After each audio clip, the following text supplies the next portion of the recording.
Yo, welcome to Road to Pro. The goal of this show is to impact and provide value where we can. So today is like 1 year before the death of a legend, that was Kobe Bryant. So before this guy died, I really didn't know so much about him. So I thought to myself, like, it would be really cool if I can study this guy and learn things from him. So in this video, I'm going to share with you guys life lessons I've learned from the man himself, Kobe Bryant. Yeah, so just a brief description. He was born in 1978, died in 2020. Last year, yeah. So this guy was the youngest All-Star when he was 19. He won the dunk contest when he was like 18 there. Won 3 championships with Shaquille O'Neal. I think 203, 204, 205. Around there, he won 3 championships. He's an LA Laker legend, famously known for the Mamba mentality. He has 6 MVPs. In this video, I'm going to be sharing with you guys 5 life lessons I've learned from the man himself, Mr. Kobe Bryant.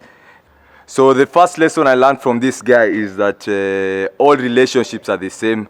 All of them go through the same struggles and hassles. Because he was talking about him first thing, he was with his wife from when he was like 21. And he was sharing about, there's this time he saw some lovely couple walking together in the park.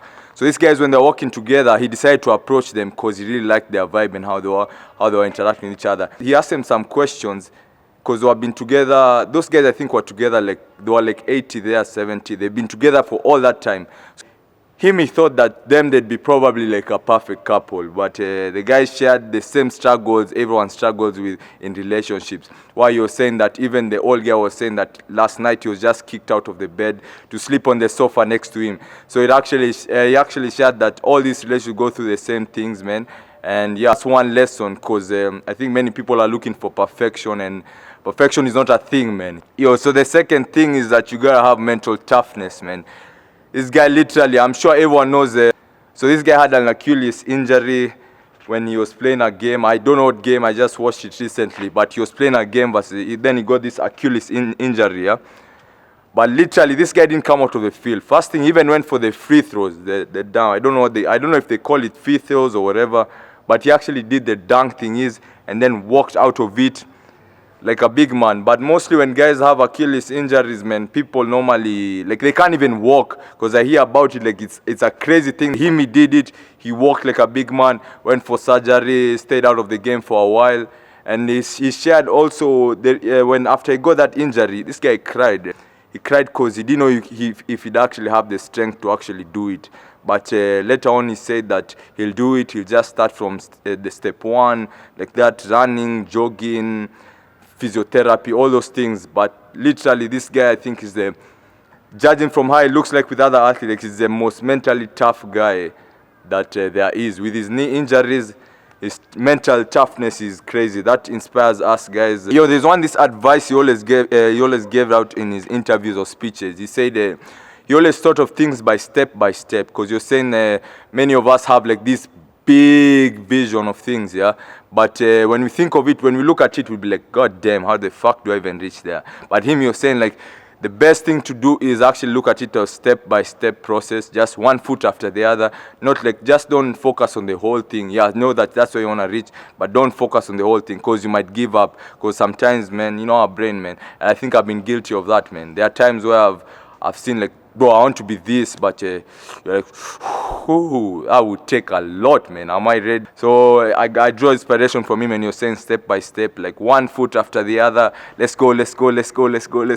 So yeah, fourth one is you're sharing about a thing that you always tells other players, yeah. Because you're sharing a thing of some players who get injuries and give up on the game.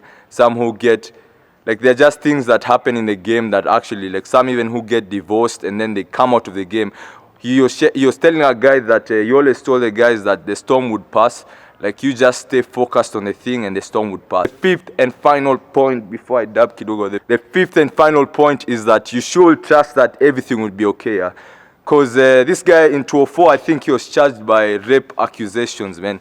There was this woman who, he said it was consensual, but he was accused for raping a shorty there. At that point, he was really wondering what to do because he was not in control of things, man. You know, this really happens to control freaks and people who like controlling things. Even me, I think I'm guilty of that sometimes, yeah. But he was saying that he reached a point where he just had to trust that everything was okay. That's the only thing that kept him moving. Because you're saying, at least, like the game of basketball, you're saying that there are things like you can control, like the scoreline you can control. Like you're saying, like you can actually know, like there's a way you can control even the game, yeah. But you're saying he was at that time he was in a position whereby he was not in control of shit. He just needed to trust that everything would be okay. So the last point is that you just trust that everything is okay, especially on things that you can't really do anything about, and that's it, man. So guys, if any of these points actually struck your heart, comment below, like, subscribe.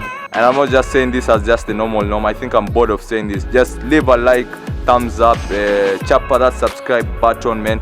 We're trying to grow this channel to 1,000 this year, man. You know, I need your support, and I know you can do it. So thank you again for watching. Till next time, keep it Sammy Smiley, and I'm out, man.